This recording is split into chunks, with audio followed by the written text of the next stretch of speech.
that's actually happening. But for all intents and purposes, I'm going to make one space cliche, and I'm going to say we have liftoff, and that's the only terrible space joke I'll do. I took the hit on doing that just so that we set the bar. Okay, cool. So welcome, everyone. We're super excited that you've chosen to join us for this third ever edition of Deep Dives. It's an excellent choice. You've chosen to do the right thing with your evening. This is going to be the best one yet because we're doing an episode that's dedicated to space exploration. We have a super strong lineup, and we're going to have a lot of fun doing this. I'll give you a little bit about BACT in the beginning because there's always a sell, and I'm the one doing it right now. We're a seed stage venture fund based in London. We operate on a founder-first, human-centric ethos, which means we back founders over markets and put a lot of effort into helping them scale as leaders. We invest in everything from cellular agriculture to crypto to gaming to Industry 4.0. We're not yet in the space game, but that might all change. So watch this space. We also have an incredible venture tech community, the best one in Europe, I would argue. Stephen is part of that, and we're in large part thanks to him. So shout out to you, Stephen. Thank you. The last thing I'll say is, what are deep dives? There are a series of conversations exploring the now, the next, and the how of frontier technologies. So, what's happening today, what will happen in the future, and more importantly, how will that actually roll out? Because I think that's one of the interesting conversations is how does this stuff actually play out in reality? And we do that with entrepreneurs, innovators, investors, and thinkers like these awesome dudes we have with us here today. People who are actually forging the future. So it's about mind-blowing conversations, weird tangents, and getting to the bottom of what all this cutting-edge science business actually means for the lived human experience. Last thing I want to say is shout out to Pascal and to Pari. Pari being the founder of the engineering company, a company that's proudly backed by BACT, and they're co-hosting up here. And this is probably the last you'll hear from me until the very end. I'm going to hand over to Stephen now, who's going to lead on the intro himself, let the panel do that, and then we'll jump right into it. Well, thanks, Vinay. Pleasure to be here myself. My name is Steve Jacobs. I'm a venture and startup advisor here in Berlin. I'm the most boring intro, so I'm going to get it out of the way quickly. And I'm super excited to be co-hosting with Pari and Pascal, who I will turn it over to now to give their quick background, and then we'll get to our guests. Who wants to go first? You want to go first, Pascal? Very happy to. Hey guys, I'm Pascal. I'm an investor at BACT, where I focus on working with seed stage startups, building across a range of different industries. I'm Pari. I'm the founder and CEO of the engineering company, and we're building a collaborative platform that enables hardware teams to develop massively complex hardware, everything from rockets and satellites to supercars, much, much faster. Speaking of rockets and satellites, time to meet our guests. To kick it off, why don't we start with the segue from venture into space and hear from Lewis. Hi everyone, thanks for having me back. So I'm Lewis, I'm the investment analyst at Seraphim. We're an early stage venture firm focused on space tech. We have a first fund for around $90 million. We've invested in 20 businesses, none of which failed so far. And 3 have already announced SPAC mergers valuing over $1 billion. And we're in the process of now going public in the next few weeks to raise another $150 million. Cheers. Super cool and great for the industry in general. Josh, why don't you go next? Hi there, Josh Weston. I'm the CEO and co-founder of SpaceForge. We are an in-space manufacturing company developing the world's first fully reusable satellite platform. And it's a pleasure to be here. Very cool. And along the lines of getting those satellites into orbit, Daniel, why don't you kick us off? Hi, good to be here. My name is Daniel. I'm one of the co-founders and CEO of ISAR Aerospace. We built small launchers with a payload capable of up to about a ton into low Earth orbit. We started about 3 years ago, have so far raised a little bit more than $100 million, and are scheduled to make our maiden flight next year. Super exciting, and no maiden flight is possible without someone to pilot the craft. So Terry, why don't you take it away? My background, I was an Air Force pilot and NASA astronaut. I flew on the Space Shuttle Endeavour and on the ISS via a Russian Soyuz for about 7 months. And now I'm doing some film and TV projects, but kind of my main effort is on a startup. It's a renewable diesel, so it's not exactly a space startup, but we are starting an energy company. So super excited to have you guys all with us today. Thank you very much for making the time. We'll jump right into it because I know we want to get to a lot. And I will ask Lewis the first question that we have today, which is really just kind of painting a picture of where the industry is in terms of space tech and its various applications. Give everyone who might not be as familiar as we are a sense of what the state of play is. Yeah, sure. So in the past, space has really been dominated by government and military, building these really large satellites that go into sort of geostationary orbit, quite far orbits from Earth. But what we've been seeing over just the last few years is companies such as SpaceX are bringing down the cost of launch, and you see Daniel as well from ISAR, bringing down the cost of launch quite dramatically. And that's coupled with sort of the miniaturization of technologies, which means it's that the economics of space completely changed, and it's economically viable to start sending these really small satellites into low Earth orbit. And then you start getting the value of satellites coming closer to Earth, which means higher resolution imagery, lower latency SATCOMs, and quite a few other great bits. But that's where we're seeing quite these constellations of satellites being launched nowadays. Awesome. Thank you very much for that. Pascal, I'm going to turn it over to you. I know you had an interesting question that you wanted to start with in the beginning. Yeah, very happy to. And Daniel, maybe this is a question for you to start off with. Looking to the future, there are lots of in-space use cases that we're developing towards, manufacturing, resource mining, space tourism, colonization, to name a few. Can you talk us through which we're closest to and which we're furthest from? Sure. So, transportation is something we're already doing as of today. Most of the payloads are either human or just satellites are going around Earth into our Earth orbit. But we're more and more, especially from the space agencies, looking towards the Moon and Mars. So in general, there's a lot of effort being done also to go further for deep space missions, either with electric propulsion or actually nuclear propulsion, which is very highly efficient. In terms of space tourism, I think we're actually very, very close. As just the past 2 days, the Virgin Galactic just got their FAA license to fly tourists into not orbit, but into space. So it's a suborbital trajectory. But I think actually the space tourism is definitely by far the closest one we're about to see, very likely this year still. Topics such as space mining, I think will still take a few years probably until they're actually feasible and also economic. It's really interesting. Josh, do you have a perspective on that as well in terms of kind of the order in which various opportunities might come into fruition? Yeah, I think the main thing is actually a lot of these opportunities are probably closer than most people realize. So we've already successfully returned samples from an asteroid. It's not much of a leap to go from returning samples to mining it, although I would agree with Daniel on the economics of that. And I think where probably I'm a bit out on a limb compared to others is I'm not so much a big believer in colonization, totally believe in exploration and furthering humanity, but I think we can do that much more efficiently really with robotics and leveraging the environment of space to really just create a better home for ourselves back on Earth. And Terry, where do you kind of weigh in on this, given your experience in space and where you think tourism, right, the risks and the challenges and the opportunities there versus something like mining or colonization? Well, I think space tourism is going to take off quickly. We just talked about Virgin Galactic, and Jeff Bezos and Blue Origin are going to be flying soon. And those are, of course, suborbital flights. And they're still going to be a few $100,000. So they're expensive, but that's within reach of many middle-class, upper middle-class people.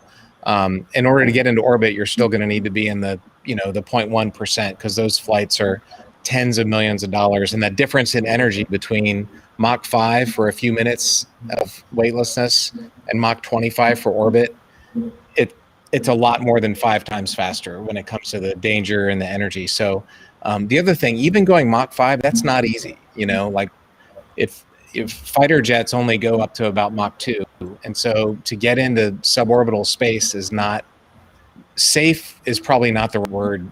Hopefully it's less dangerous, but there's definitely going to be a risk factor that the early tourists are going to need to understand that, this is not just taking an airliner flight to Tokyo. Yeah, definitely not the same as an airliner flight. Yeah. All right. Pari, I know you had another question for Terry, so I'll turn it over to you. Yeah. So we hear often from tech companies in startup land like SpaceX, Daniel, Josh, what you guys are building. We hear from investors and we hear from astronauts. But I think the really unique thing about today is we've got the user, the company, and the investor all together in the same space, which is really, really rare and unique.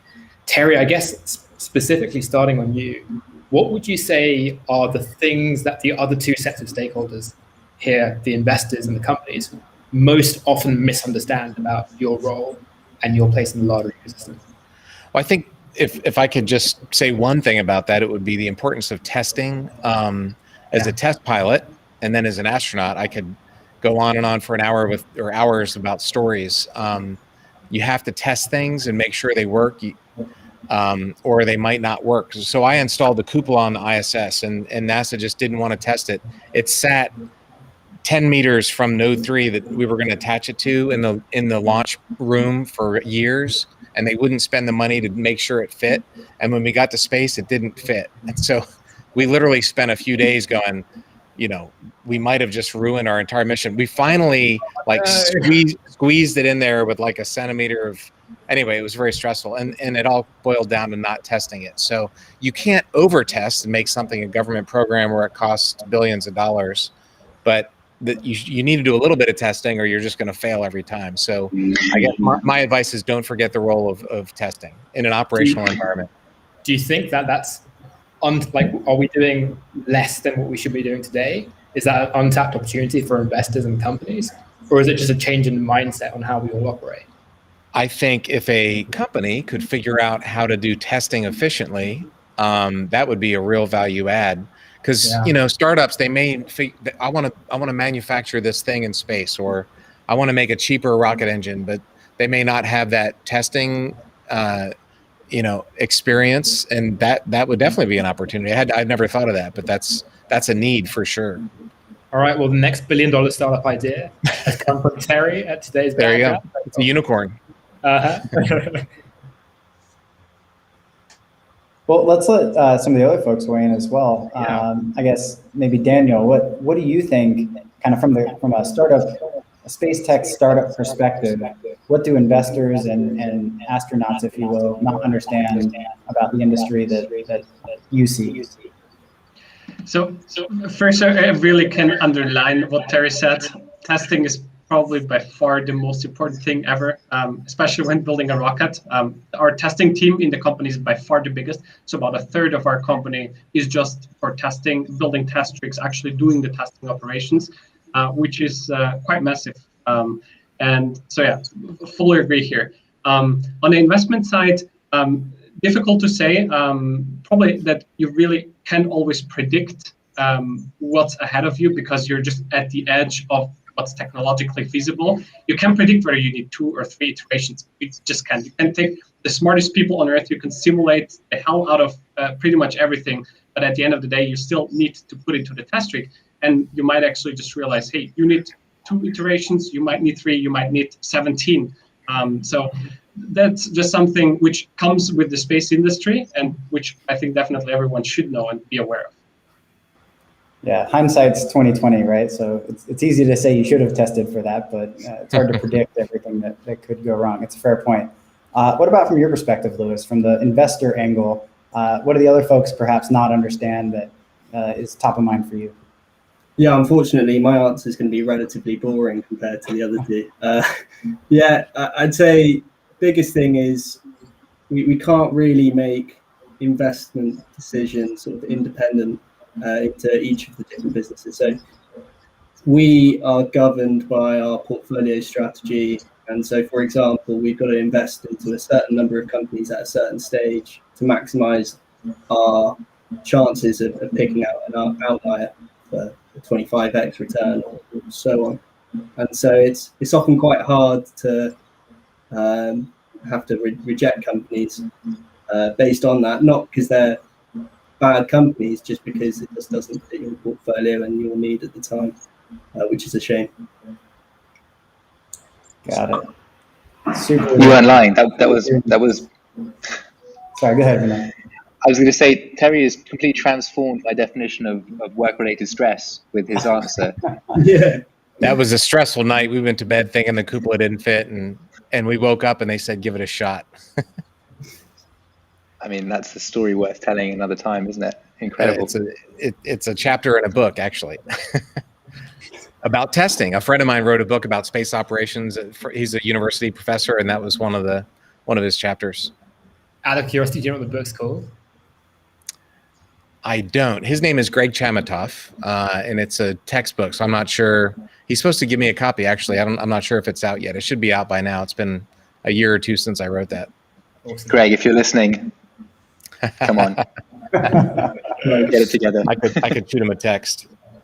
Well, I'd be remiss if I didn't give you a chance to weigh in as well, Josh. Do you have any thoughts on the kind of perspective topic? Yeah, I mean, whatever answer I give, it's always difficult to follow an astronaut with a story like that. But I would say that I think the thing that we've probably struggled to get across the most, certainly doing something like in-space manufacturing, is actually it's nothing new. Started in the 70s on Skylab, moved into the shuttle as a capability, and then we had the emergence of the ISS, and it's been there ever since across, fiber optic cable, pharmaceuticals, composites, and alloys. And it's the hurdle, definitely speaking to investors who don't necessarily always play in space tech, that what we're talking about is not science fiction, and it's already happening. And that really brought me up a steep learning curve over the past couple of years. How much would you say investor perceptions of what's possible and what's happening today versus what's sci-fi? Like, how much does that affect the investment decision, would you say? That's a good question. I'm a bit of a broad answer, but I'm going to say a lot. Yeah. But this has been one of the joys of, it's part of our core story, is that although we're here and it's the 21st century, basically in the 21st century, it has become affordable to do what we do. Mm-hmm. Pretty much every good idea about the space sector and industry happened in the 1960s, mm-hmm. but there was only so much funding to go around, and we went down the Apollo path and everything else. But those ideas weren't forgotten. They were researched throughout the decades. And so some of them were achieved, some of them were close to being achieved. So there's huge amounts of heritage for the whole space industry to point to for whatever bit of it we're working on, whether or not that's rockets, satellites, or software. What I love out of all this is it seems like sci-fi to some degree and imagination drives what people think about and how people invest and what people build, which is just so exciting for the future, because eventually we'll get to Star Trek. We already have the communicator. Absolutely. Yeah. Space, what is it? Science fiction to science fact or something? I'm pretty sure that's Seraphim's tagline. Yeah. Great. Okay, so moving right along, Josh, I got another question for you. Ahead of this talk, we were kind of thinking about risks. And of course, space is risky, and maybe Terry, you could cue up a good story about risks when you hear the question here. But to start with, Josh, kind of curious, when you're evaluating risk, right, for a space tech business or a decision you have to make, it feels a lot more visceral than if it's just a software company where you can issue an over-the-air software update to patch whatever happens. Maybe help us understand how you go about calculating risk, how you think about it, and how that influences the decisions that you make. And maybe compare it or contrast it to the move fast and break things culture of software development. Yeah. So first and foremost, I would say this is where testing is critical. I know this has come up a lot, but that really is. And that testing you do, the more you do it, the earlier you start it, means that you can retire a lot of those risks before you finally go to orbit. Mm-hmm. And I think one of the other key things is there's an unhelpful perception that space is inherently dangerous and risky. Of course, there's an element to that, but it's much less so than most people think. And there are, again, huge amounts of heritage that we can draw from. We've been flying satellites for 60, 70 years, if my maths is right. And so all of those things have gone through generations of iterations and so forth, so that actually you now are in a place where you can issue a software update, from a ground station up into your satellite in space and solve the issue from there. They've been correcting issues like that on the Hubble telescope for the past decade. It's gone well past its original intended life because of the capabilities we've established now. And in terms of processing the risk, I would say that's the beauty of working in an engineering company. Most of the problems are problems that can be solved either through the beauty of science or maths. And it's really quite something to see where a problem can be reduced to a number, and then you can work on that number to reduce it to zero and eliminate that risk. Interesting. Daniel, would you agree with all that, or is the part of space tech that you're focused on a slightly different animal?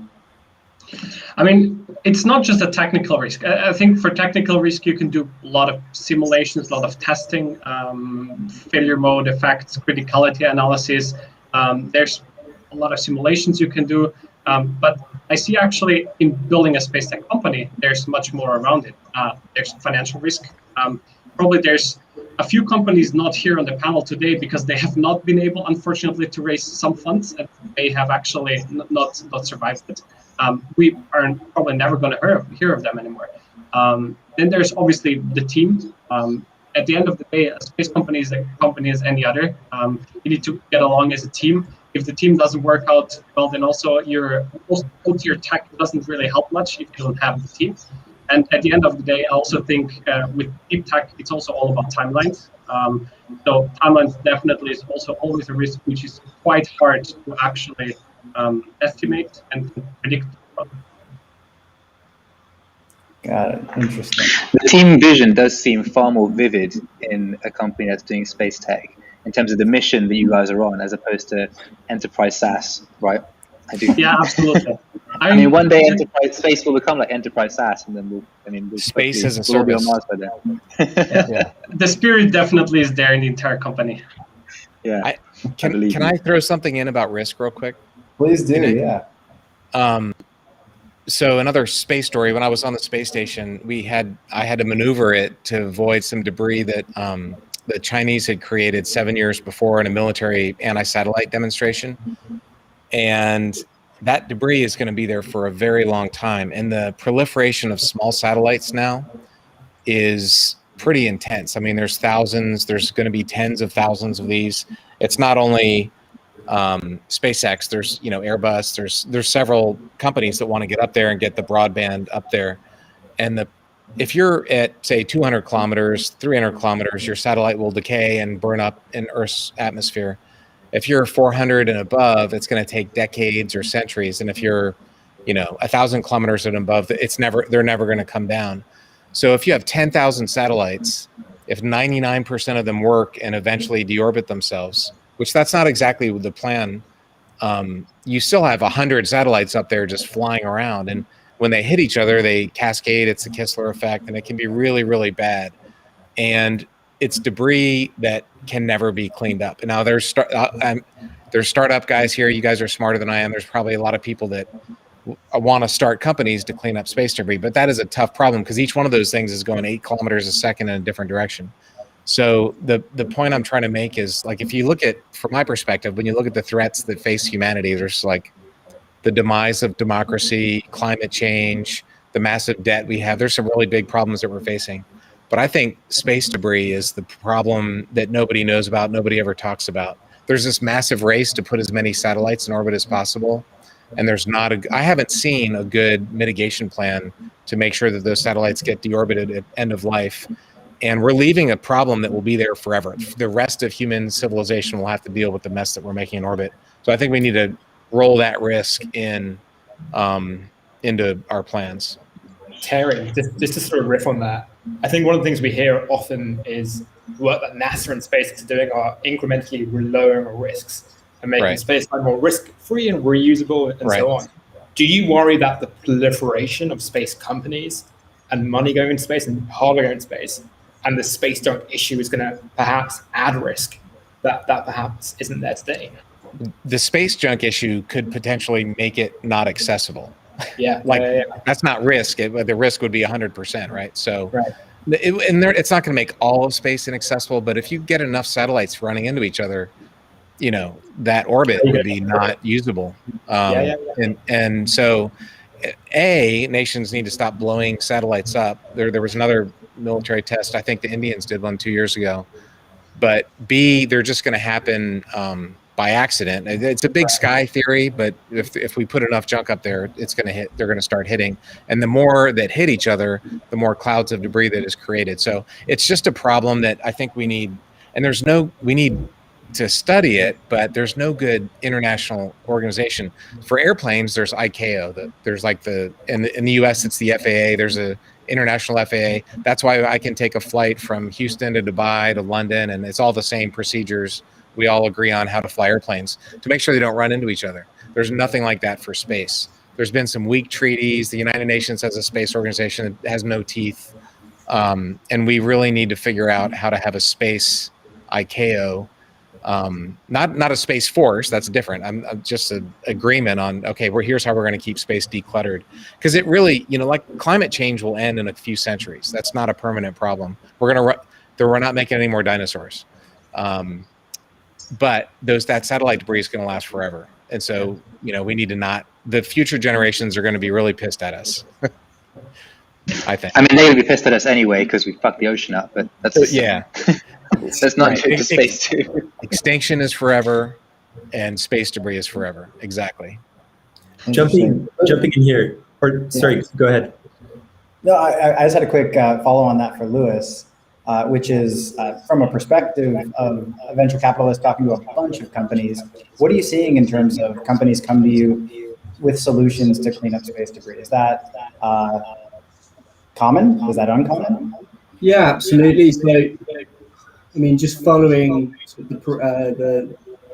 the chat earlier around what we're seeing proliferation of low Earth orbit, these mega constellations, it's inevitable that we need to invest in businesses that are going to contribute to space infrastructure. So I'm going to shamelessly plug Leo Labs, which is one of our portfolio companies as well. So they do all the monitoring of space debris, and they can get down to 2 centimeters rather than the space fence, which is around 10 centimeters in diameter. And we're going to see some other really interesting businesses more focused on the active debris removal side. So like Terry said, we're going to have something that's going to map and then hopefully get rid of sort of dangerous debris. But they do need to act fast, and I think people are realizing the FCC is being not stringent yet, not with SpaceX, but they're going to be a lot harsher over the coming years with their applications, because it's just not going to work out otherwise. I'd love to just come off that, if I may, and just say that, I mean, first of all, I was going to raise Leo Labs anyway in terms of what they've done, being able to monitor something. It used to be the size of the tennis ball, now it's the size of the ping pong ball, and getting better. But some of the issues with us talking about space junk is that we talk about removing it, but really what we're talking about is moving the problem somewhere else, which is into our atmosphere, leaving the remnants of that to dump it in the Pacific Ocean. I mean, there's part of it which is referred to as a satellite graveyard. We need solutions which really help us to come back from space as a return rather than a re-entry, so that we can move to perhaps satellite repair, satellite recycling, and even satellite reuse. And I think that's going to be key to really instilling any interest in future use cases of sustainable space. I also think what we need to do is take what Leo Labs is doing and pair it with the dolphins with lasers on their head from Austin Powers. And if we can create that API, we can kind of knock out the space debris in real time, solve the whole problem. Speaking of crazy stations, one of the things that we heard Airbus were working on was a space harpoon, which is it would go up into space, it would have a harpoon, it would shoot a harpoon into a satellite, flip and then deorbit. So there's crazy stuff out there that's definitely being tried. I hope they're calling it the dolphin. But like 5 years ago. I'll jump in real quick. That is that kind of stuff, and there's nets. There's like you make a big net to scoop things up. There's interesting ideas, but who pays for it? And this is the moral hazard. This is the 2008 financial crisis, right? Like we all paid for the bank's craziness. Unless I think Lewis is going to pay for it. This is the VC funds will pay for it, but that you need to have something in the renewable energy business where I am. There's a lot of government subsidy, and the only reason we get those subsidies is because the government forces companies to pay it. If they don't do that, the shareholders of this company are not going to want to pay for the removal of it unless there's a requirement for it. So you think? Sorry, I was just gonna, you think kind of a regulation around a fine if you don't clean up your own mess, kind of thing. Mm-hmm. And that would force, deorbit systems are a part of the pie, but if you've got 100 kilograms to play with and you put 10 kilograms in your deorbit system, that's 10 kilograms of batteries or payload or whatever that it's money you lose. Actually, that's coming off your income statement. So unless somebody's making you do it, you're not going to lose money unless you're a really kind-hearted person. So, and then your shareholders or fire you if you do. So I think most solutions need to come from business because business is much better than government at most things. But for something like that, I think the government needs to get involved. I think also, though, it doesn't help if there's just one or two governments. It actually needs to be a global effort. Space itself is global. Right. So we actually need to onboard pretty much every single country on Earth. Yeah, Daniel, absolutely. are you seeing differences country to country? Like state of play today, are some countries more strict in terms of the enforcement regarding space debris and just kind of paying for good citizenship versus others? There's no fine actually that you pay today. So as of today, at least, there's no business case behind because there's no incentive to actually deorbit. You might get a slapped ear for not bringing down your satellite, but basically there's not a fine or something you have to pay or an incentive that you actually bring down an out-of-service satellite. So what you're saying is there's an opportunity for a country to take a leadership position in this conversation. Nobody has stepped up to start that conversation. I mean, again, one country probably does not help too much. It has to be multiple countries. The business case I might see there is might be coming from an insurance company. That's interesting. Pari, a few minutes ago, I think we started at a similar time. Did you have a follow-on that you wanted to jump in with, or is that past? Yeah, I sort of like, it sounds like space today is the wild, wild west. And Josh, you in and around the space, and specifically the satellite industry, we're seeing rockets go up and starting to come down, and that reusability is built into the business model. How do you see the satellite industry think about holistic end-to-end end of life? And do you think there are going to be any changes that can happen economically outside of the regulation piece that can make a change here?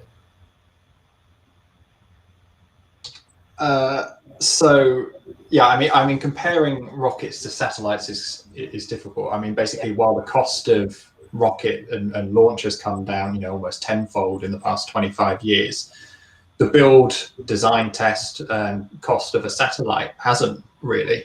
Yeah. And it's a bit like, and it's the way that we've had to access space up until this point. Is that essentially we're designing something that can't ever be touched again. It can't really be repaired. It can't be refurbished. It can't be replaced. It's if you took the same design principles for a satellite as you did a car, so you had a car that you couldn't get for an MOT, you couldn't refuel it or anything like that, it would look totally different to how cars actually look.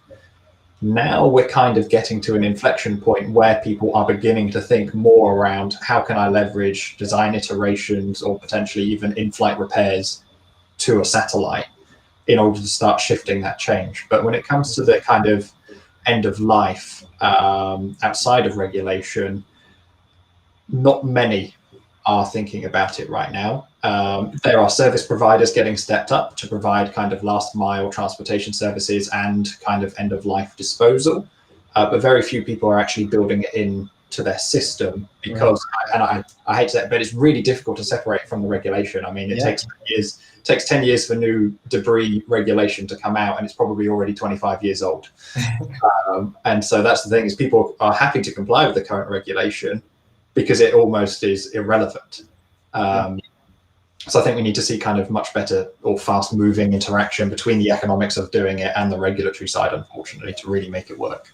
I guess I can see Terry being really worried about going into orbit when there's tons of space junk out there.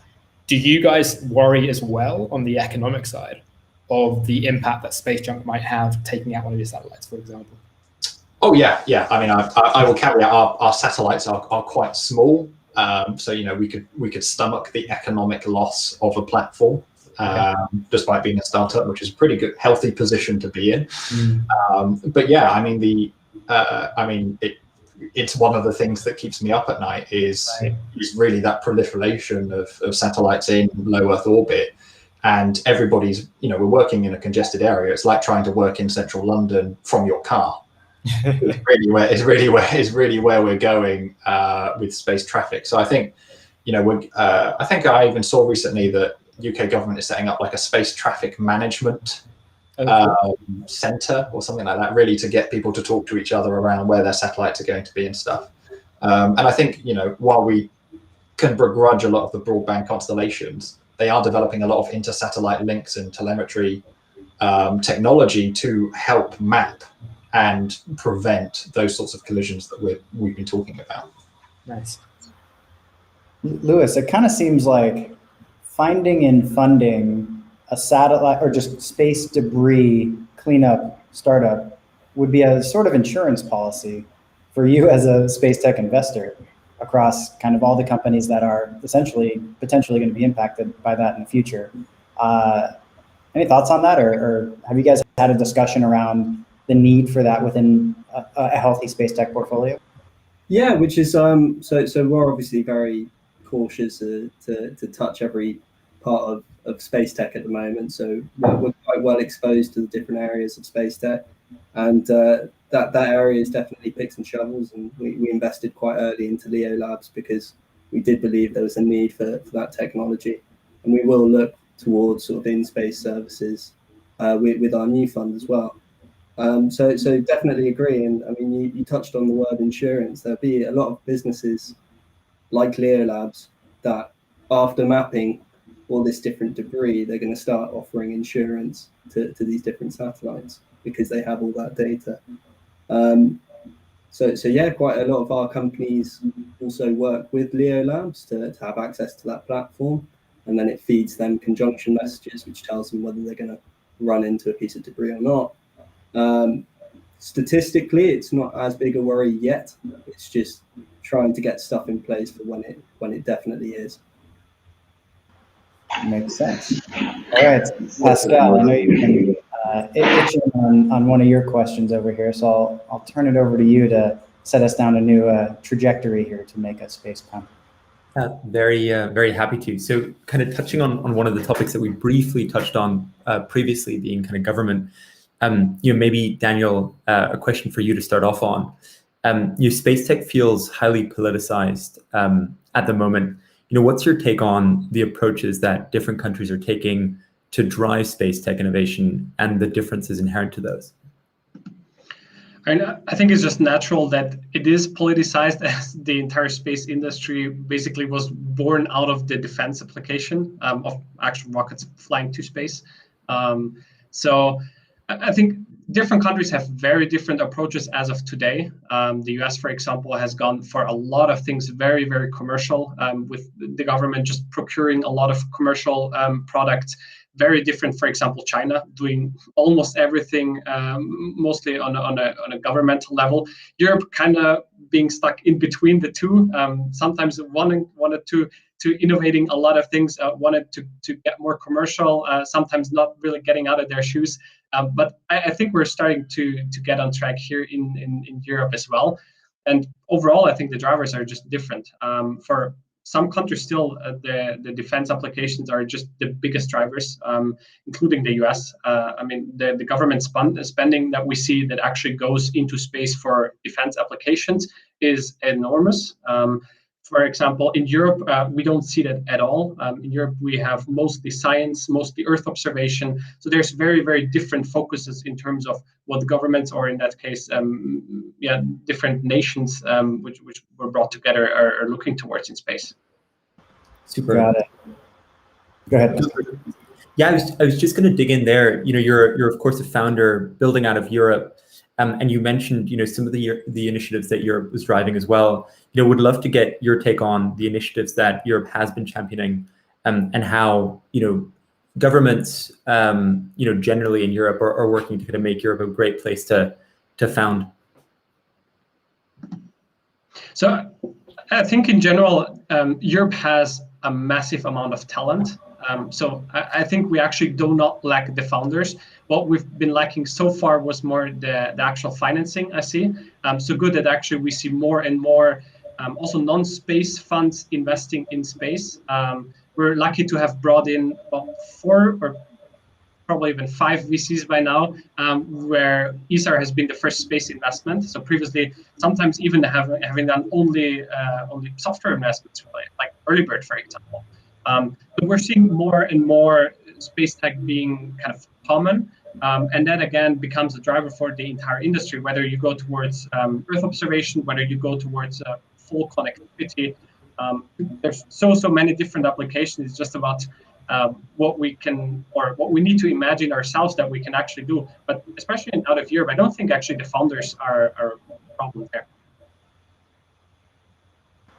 I'm curious, Terry, being an astronaut, you engage a lot with government officials, or at least kind of go through some training on the topic. What's your perspective on kind of the sovereignty issue as you look at the US or Europe or China, and how you think that's going to play into the commercial space race as opposed to the governmental space race? That's interesting. I had a guy named Michael Steele on my podcast last night. He's the former Republican National Committee chairman. So he had a really strong, he's a big fan of space, but his personal policy, he's a big fan of the government maintaining most control. It was just an interesting thing that we were just talking about this last night. I think commercial space is interesting. The folks on this panel are truly commercial space. When you talk about other companies, they're commercial, but what they're really doing is getting huge government contracts, and they're getting a 10% fee or whatever. So I think you need to differentiate between the big players and the actual truly commercial players. Even SpaceX gets a lot of money from the government. So I think it is commercial, but it's kind of a hybrid. So I think you need to look at that. Also, I did a talk in China a couple of years ago, an innovation conference, and they had all kinds of slides about commercial space, but the reality was they were state-owned enterprises that had huge amounts of government, money.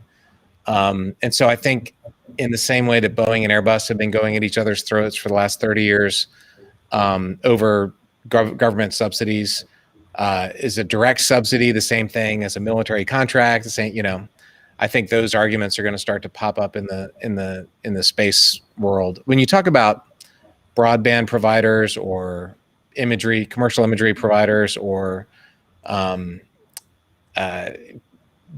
space manufacturing, those are truly commercial. But once you get into launch or other types of telecom, it becomes muddled, I think. Just to touch in there, because China came up, Terry, if you go way back when to the 60s, the Russian application and culture behind space development and engineering was wildly different to the American. And that played out in the early space race. How are you seeing different cultures, whether that be Europe here with ISAR and SpaceForge versus Chinese versus American? Are these different cultures, different means, or are they all sort of converging? Well, I think America probably had the purest, entrepreneurial culture. I think Europe has really good, smart like if something's made in Europe, it's going to be made well. It has it still has a bureaucratic, anchor on it that slows down at least the government things. But it's changing. You can see the folks here. That's not everybody there. And then I think China has a lot of, take what the West has done and copy it and steal it. And so that's the that's what's happened a lot. A lot. I saw basically a SpaceX capsule coming back from Earth. I thought it was a SpaceX capsule, and I saw the headline that the Chinese had landed a capsule. I forgot what it was called. It wasn't the human capsule, but anyway, that's kind of the difference. I think America's more main entrepreneurial business. Europe can tend to be bureaucratic, and they have to get out from under the weight of the government sometimes. And then China is becoming innovative, and they're not going to stay this way forever. But the way they've gotten to where they are is by taking things that we developed in the West. When you weigh the pros and cons, what would you say is the con to the American approach at the moment? You're putting all the investment capital up front. So, there's more risk there. There's also more return. If SpaceX works, that's a much higher return on investment. But the con is there's more risk. There's also the other problem with the American return. The Chinese aren't worried about the 2022 elections. They're worried about the 21st century and how the 22nd century is going to look. And so our democracy can make things messy. And we had a bad couple decades at NASA where the next president hated the last president, so they canceled the program, and there was just these wild fluctuations. And so that's not a good way to run a space program. So that's another risk that America carries, is our political risk, ironically, in that we go from Republican to Democrat. And these days, that's a huge swing, and that's not good for space policy. One of the things we saw play out, at least in the AI scene, across these different cultures, was China started by playing a lot of catch-up, copy-paste. But by today, they're sort of leading advances in frontier technology and AI. Sort of Daniel, Josh, do you guys look at other continents and competition? And if you guys are competing directly against other startups, how are you thinking about that? Josh, do you want to go first? Yeah, sure. Okay. So I was hoping Daniel would, because I think the launch competition is probably an easier landscape. I can do it. I can do it. I started. So when it comes to something like in-space manufacturing, it's just not a zero-sum game. I mean, there are very few players right now. I'm sure there are players developing in-space manufacturing capability in China and Russia and elsewhere that I've not come across. But you can improve almost in any industrial process by moving it to space. So it's just there are so many opportunities that it's just almost I think it is impossible for one company to own all of them. Nice. What I think we will start to see is we'll start to see a focus in areas where those regions have already been particularly strong. So, for example, Europe has a really rich automotive industry. So we could probably see more automotive plays in Europe when it comes to in-space manufacturing. America, I anticipate going more down kind of the aerospace and defense route, and you can kind of replicate that across regions and possibly even at a country level. Very cool. Yeah. Daniel? On Launchpad, I think the Chinese in the last few years, they actually indeed have developed massive tech by now. So they did robotic landings on the far side of the moon, building their own space station, putting humans in orbit. Europe cannot put humans in orbit today. So in that sense, China is quite a bit ahead of Europe, I would say. US actually only recently started to putting back humans into space from US soil. So I think they're definitely not to underestimate. On a commercial side, however, I do think there's a very, very clear line. We see our customers not being comfortable mostly with launching on a Chinese rocket, either because it's a rocket that actually comes down 200 meters from a schoolyard with the first stage, which something Chinese do, for example. Or whether they just feel uncomfortable sharing all of the data they need to actually put the satellite in orbit. So they basically need to share the entire satellite designs for doing their analysis for the launch. And yeah, they just from also knowledge and IP point of view don't feel comfortable sharing that. So they would rather even pay even a bit more probably, but launching on a European or a US rocket rather than a Chinese rocket. How active are governments in reaching out to, Josh, Daniel, this is for you guys, to these private space tech companies and kind of say, hey, we see what you're doing there. We'd love to stay close and build a relationship. Is that an active conversation that happens, or is that fiction? For us, we have been approached, yes. But then again, I mean, it's a no-brainer for us to keep the rocket technology in Europe, as we've built the entire knowledge and the entire IP from the ground up in Europe. But yeah, there are local governments even in China say, look, come to China, build your factory here. Here's $300 million. Only China, or are you seeing other governments from other countries start to express an interest in partnership? Not really, to be honest. So it's mostly actually Chinese investors, supposedly private investors. Sometimes you cannot know. So it's not always black and white. Yeah, I smile because been in a similar situation a few times, and doing your customer activities on your investors is an interesting turn of events instead of investor due diligence on you. I would say that certainly in the UK, we've got the benefit that although our space agency is very small, its technical capability even smaller, it is very commercially astute and commercially focused. So when you bring a game-changing capability to them with end users at the end of it saying, yes, I'll pay for this, then backing is available. And we've benefited ever since the Tim Peake mission and the UK's announcement to want to launch from the UK, that space has just been a hot political topic since. So finding political support for what you're doing as a space company in the UK is definitely not as difficult as it used to be. So we're now getting offers of politicians stuff wanting to come to our facility, cut ribbons, hug satellites or whatever. But certainly not to be sniffed at because of what that can do for you down the line. Norway and Denmark aren't going to be happy if you start launching rockets, though. No, and that's why I'm glad I'm not a launch provider. All right, Pari, I'm going to turn the controls over to you to take us home here. Awesome. So we've chatted a lot about the next 5, 10, 15 years, but I'd love to sort of end on a forward-looking note, which is to say, in the 20-year timeframe, all the advances and strides in technology around space is going to do wonders for the ecosystem. But what do you think real people here on Earth are going to see from the advances in the space industry in the next 20 years? Daniel, I'd love to start with you. Space tourism, we touched it in the very beginning, definitely one of the things where probably more and more people will actually be able to afford it, I think. So maybe now it might cost $250,000. It might in the next 20 years just come down to $20,000. We'll have to see.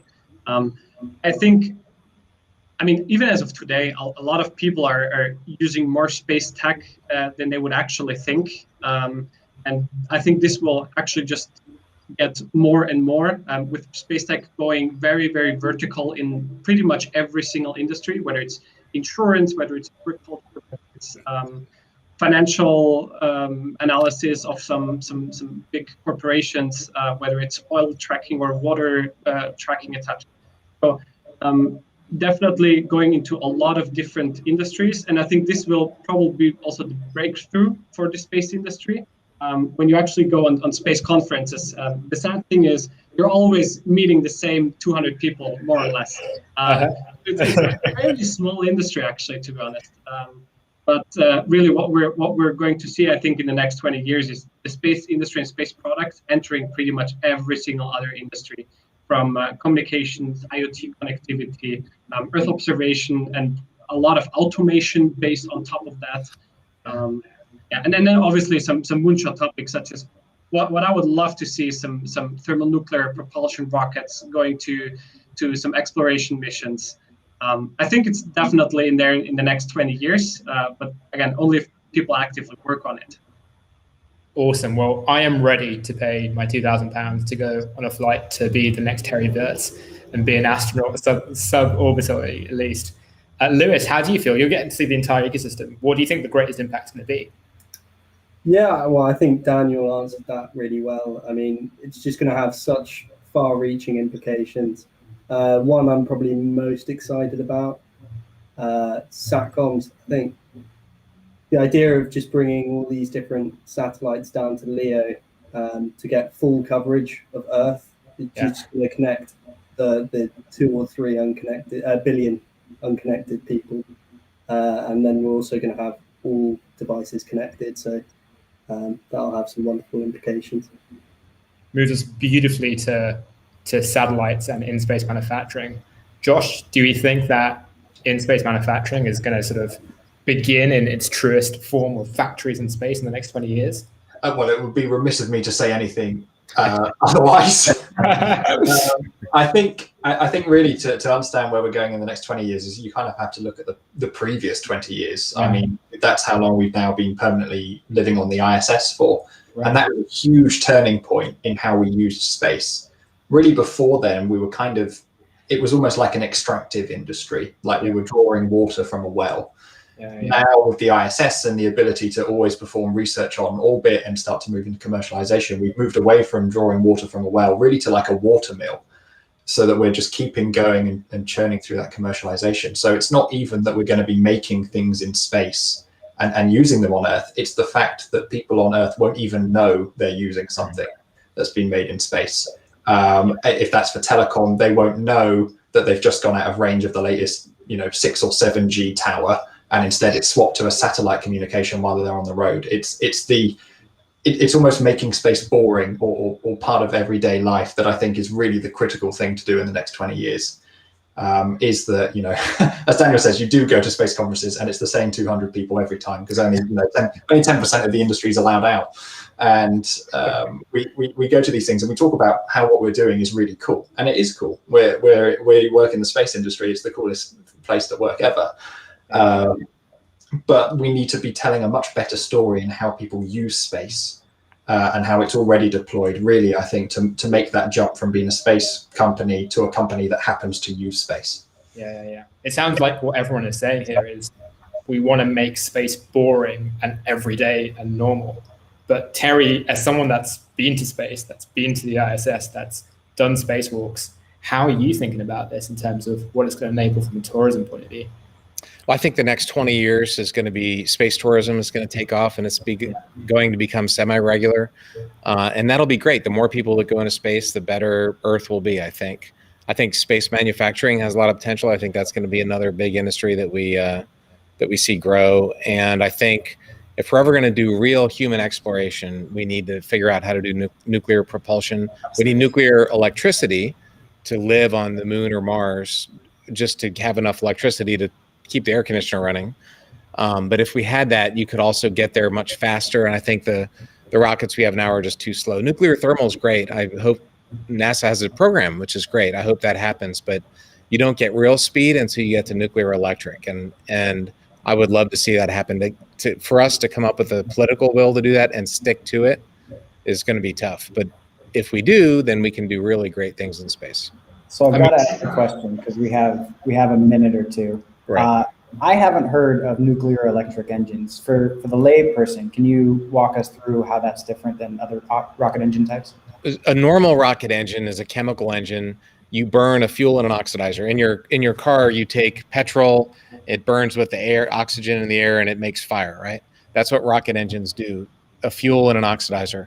For an electric propulsion system, you take a gas that's charged, just like you get staticky hair, you have this electric charge. You can take a gas that's charged, you put another electrical charge here, and that electric charge shoots the gas out the back. And the way the rocket equation works, the faster your exhaust goes out in this direction, the faster you go in that direction. And using electricity, for some reason, you can shoot propellant a lot faster than you can by burning it. So there are lots and lots of electric propulsion in Earth orbit today. They make these small electric propulsion motors for satellites that they're a lot more efficient for something called specific impulse. The problem is they use solar panels, which don't generate that much electricity. You can generate kilowatts with solar panels, but to send some big heavy guy like me, you need megawatts. And in order to get megawatts, you need nuclear electricity. So the nuclear just makes the electricity, and then the electricity makes the engine that shoots the exhaust out faster than a typical chemical. A nuclear power plant tied to an electric propulsion engine. and that lets a human mission get to Mars and back in 1 year. A chemical rocket or even nuclear thermal takes 3 years because you got to wait for the Earth and Mars to do this. If you use electric, they just go once around the sun and you can come back in that year time frame. That's the 1 minute version. That's awesome. Perfectly on time.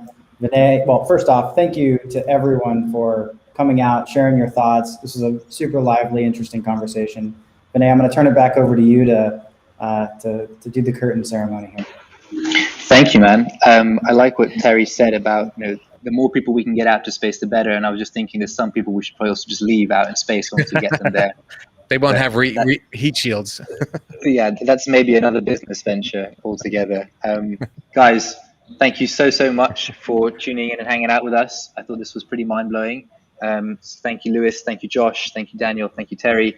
Obviously, shout out to Steve, Pari, and Pascal for taking us on this journey. If you have any more questions, leave them on the comments on the YouTube clip or on LinkedIn.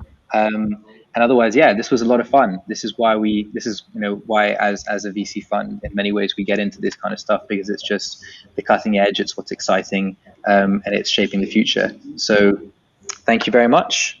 And unless anyone has anything else they'd like to say, add, comment on, promote, this is your moment to shameless plug. I'll let us sign off. Cool beans. Thanks, Take care, everybody. people. Go well. Bye-bye. Thanks so much. Bye, guys. Bye, everybody. Cheers. Cheers.